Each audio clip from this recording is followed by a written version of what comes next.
If you're somebody that you've struggled with suicidal thoughts, self-worth, self-value, and self-esteem, and how do you see yourself and your identity, these videos exactly for you. If you know my story, you know that that's something I've struggled throughout my life. For me, and maybe you guys can relate, I almost ended my life back in 2017, and to be completely honest with you, those things and those demons that you fight, they haunt you throughout your life. And you learn how to live with them, you can overcome, but they're still there. You know, I think the other one was back in December. That was a big one of the, for sure, I think that was the biggest one. It was December of last year. And, you know, it's tough. A lot of people don't relate. A lot of people cannot understand. And you find yourself in this very dark hole that you don't know if you're going to get out. But I do want to share a few things that helped me and served me to be able to control what I can actually control.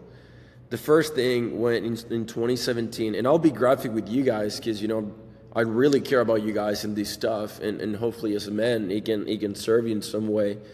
But in 2017, I remember I had a gun at the time. I was in my room on the second floor of my house in Chile, and I put it away, and I started reading the scriptures. I was such in a dark hole, dark mindset and mentality, and I started reading my scriptures, and I prayed before. And I prayed because I said to myself, and I don't know about you guys, but I cope with humor a lot. It's one of the things that keeps me sane for sure. But I prayed, and I can't remember what I said, but I do remember it was one of the first times in my life that I felt God was real. It was one of the first times in my life that I felt that He loved me individually and that He knew me. And it was one of the first times that I felt that somehow what I was going through, I was going to be able to repurpose it to help other people. And the most important one, I felt that I matter. And, you know, that feeling saved my life.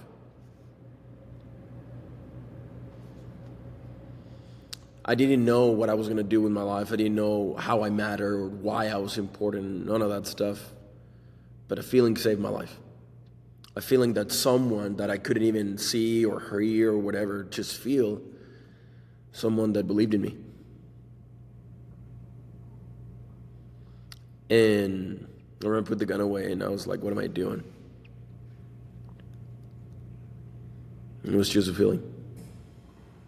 The reason why I'm making this video for you guys and being very raw and real is because I understand the power of belief.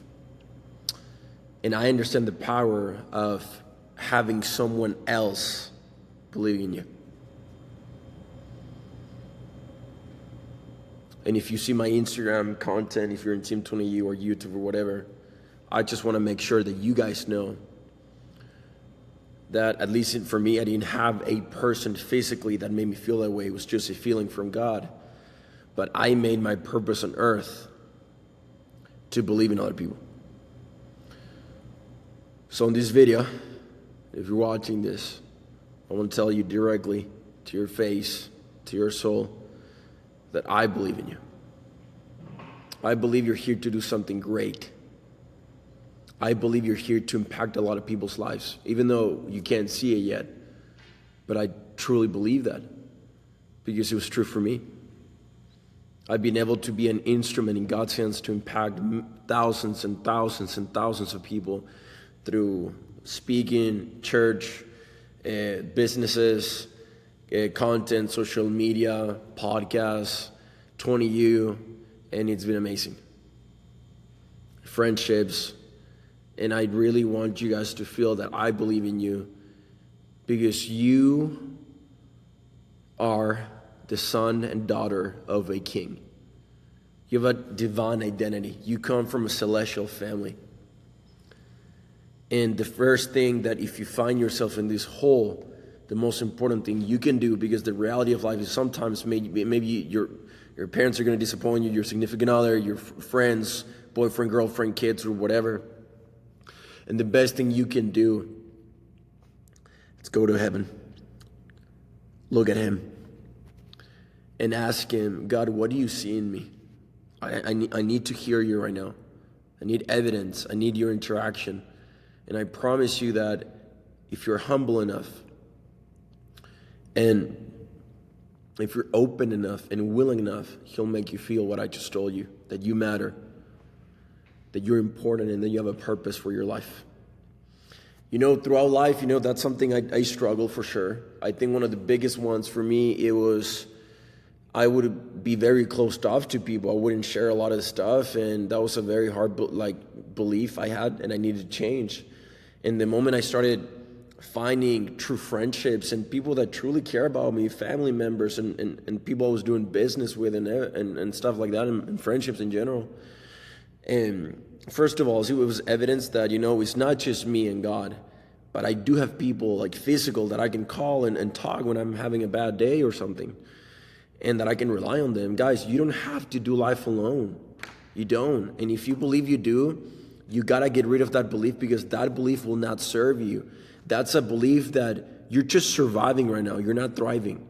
You're not actually connecting with people. And the quality of life, it's directly correlated to the quality of your relationship. So you think your life sucks and it's just you because you're not allowing people to get to know you, because maybe, yeah, it's true, your whole life you haven't had people that believe in you and all these different things.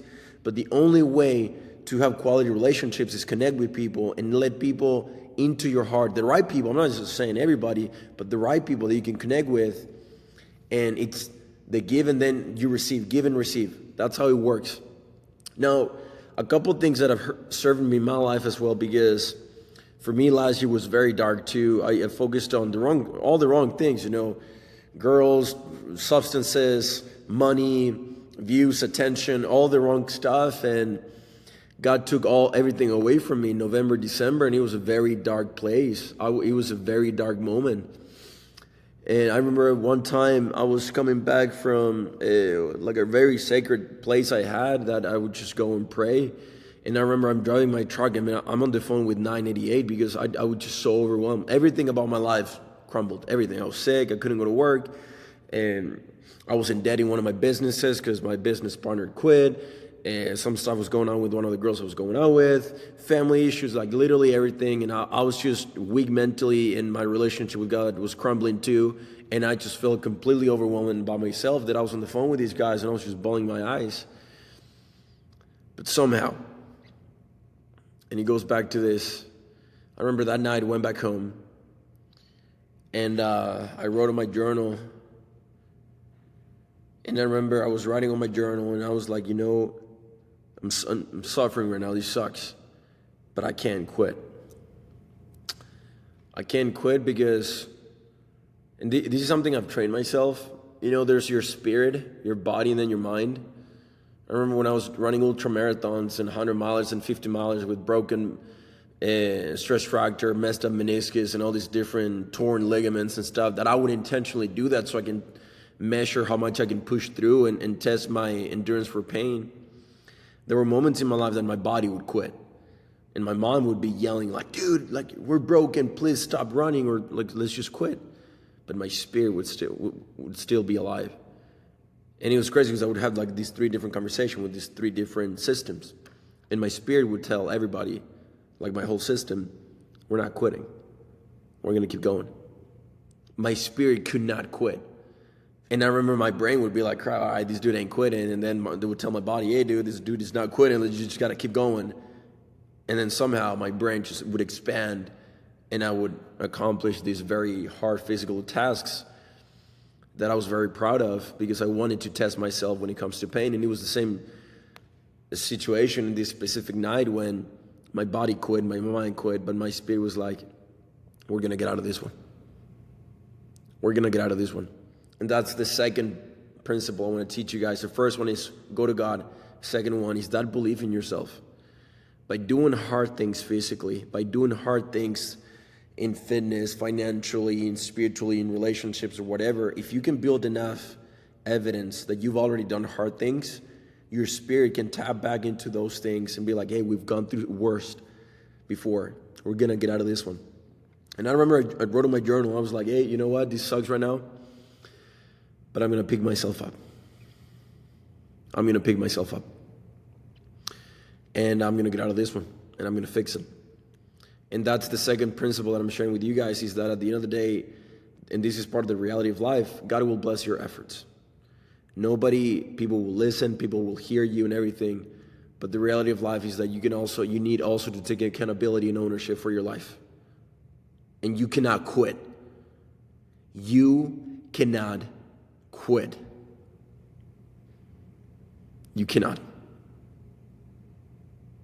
I don't care if you're wounded, if you have scars, if you're bleeding, you freaking pick yourself up and take it one day at a time.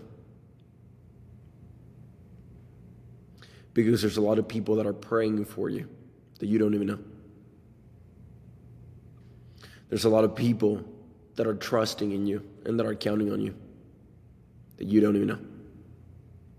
And I'm one of them. There's a lot of people waiting for your presence and existence and influence and words to impact their life. It's not about you anymore. There's a bigger purpose for you that you don't see yet, but if you keep going, you will see it. And then the third thing is relying and connecting with people. And why is this so important? Because, as I said in the beginning, a lot of you guys, because myself, I was included, we have this belief of it's just God and me and I cannot trust, rely, or talk to anybody. People are going to disappoint me. People are going to hurt me at some point. It's been like that for 20, 30, 50 years, and you're valid. But let me tell you, because I'm evidence and a witness of it, life is not like that. There's amazing people in this world, and there's people that love you. And that belief, it's not serving you no more. For me, I had to get rid of that belief because there's a part of me in my spirit that would say, that's what I've known for 20 plus years, but I refuse to believe that's true. So I have to brainwash myself and try to believe something that I couldn't see. So if you've heard of this, that I talk about how you can rewire your beliefs, most of the times we believe something and then we act according to what we believe. But if you want to change your beliefs, for example, I had that belief, how do I change that? Well, you got to reverse it. Instead of believing and then you act according to what you believe, you got to act and then the belief will come. So for example, one of the things that I did, I realized, okay, I have a hard time connecting with people and sharing and giving people the opportunity to get to know me and receiving love and communication and help and support and all these different things. I honestly don't believe it. I want to believe, but I don't believe it. So what am I going to do? I'm going to act as if I believe it. And I started sharing stuff with people close to me. I started connecting. I started opening up. And this is the thing, that I did have people in my life that loved me and care about me and that I could rely on them, but I just didn't give them the opportunity to do that. Because I had walls. And it took me, I would say about all 2025 till now, till May, about 4 months. And it's been phenomenal because the whole quality of my life changed because I started relying on people. And it made my life just better. Better friendships, better relationship with my family members, better connections with my partner, everything. And I truly started to enjoy life and create better experiences and memories because I do believe the quality of your life is directly correlated to the quality of your relationships. And that's why a lot of people struggle, because they don't connect or their relationships suck. Those are 3 things that you can do if you're in this whole dark spot. Number 1, connect with God, and He'll show you your worth and who you truly are and your purpose and that you matter. Number 2, control what you can control. Nobody's going to come save you. You got to do the work and take yourself out of that situation and freaking do not quit. And number 3, you can rely on people. You can rely on people. It's the same quote when it says, pray as if everything depended on God and work as if everything depending on you. There's amazing people that love you, that care about you, that pray for you, that are counting on you, that you can open the door to your heart, and it's okay. That's connection. I remember someone told me one time in this year, she was like, Ben, you don't connect with people. And I'm like, what the heck are you talking about? I connect with everybody. And I became so defensive. She said, Ben, you don't connect. And let me tell you why you don't connect. You don't connect because connecting goes both ways, receiving and giving. You only give. You're such a selfless guy. You only give to people, but you don't receive. You don't allow people to give to you. And I started thinking about it. And she was 100% right. I didn't allow it. And then I would complain that, relationships is whatever, I couldn't connect because I was not allowing it. Allow it, dude. I know it's scary, but you got to train your brain and allow it. It's one of the most beautiful things in life. Allow it. And I promise you that if you do, you will change those beliefs. Regardless if you believe it or not, just do it. And know that I believe in you. Hopefully you can use me as a resource for this. I would love to engage with you guys and communicate and interact. And, we just launched this week one of our free communities online for men. We talk about a lot about this stuff, faith and fitness. And it's for free. We're actually doing 75 hard right now. It's a fitness challenge for discipline and mental fortitude and greater mental toughness for the next 75 days. And we're all holding each other accountable. And we talk about this thing every single week. We do faith studies every Sunday at 5 p.m. Mountain Time. And I want to personally invite you because I want to connect with you. I want to help you. I want to be part of your journey. I want to be part of your transformation. And if there's anything that I've gone through life and learned, I want to share it with you. And if maybe you got the first one, the God part, maybe you got the second one, which is, nobody's going to come save me, I'm going to do the work, but you're struggling with the connecting part of the third one. Come join us. Connect with us. Let us be a part of your life and let us get to know you. One of my dear good friends and leaders told me one time, Ben, I love you more because I know you more. We ask ourselves why, nobody loves me, and all these different things. And maybe nobody loves you as much as you think they love you because they don't have the opportunity to get to know you because you don't allow it. Yeah, allow it. There's beautiful parts of you, the good and the bad, that's you. Embrace them. Your weaknesses and strengths, that's you. Embrace them. That's you. A confident person is somebody that knows who he is or who she is, good and bad. Weaknesses and strengths. You don't hide anything, no walls. It's time to break those walls. It's time to break those cycles. Everything ends and starts with you. I love you. I pray for you. I believe in you. And if you want to join that community, it's completely for free. There's a bunch of value and resources inside. Click the link down below, and I'll see you guys inside. God bless you and have urgency. Take care. Bye-bye.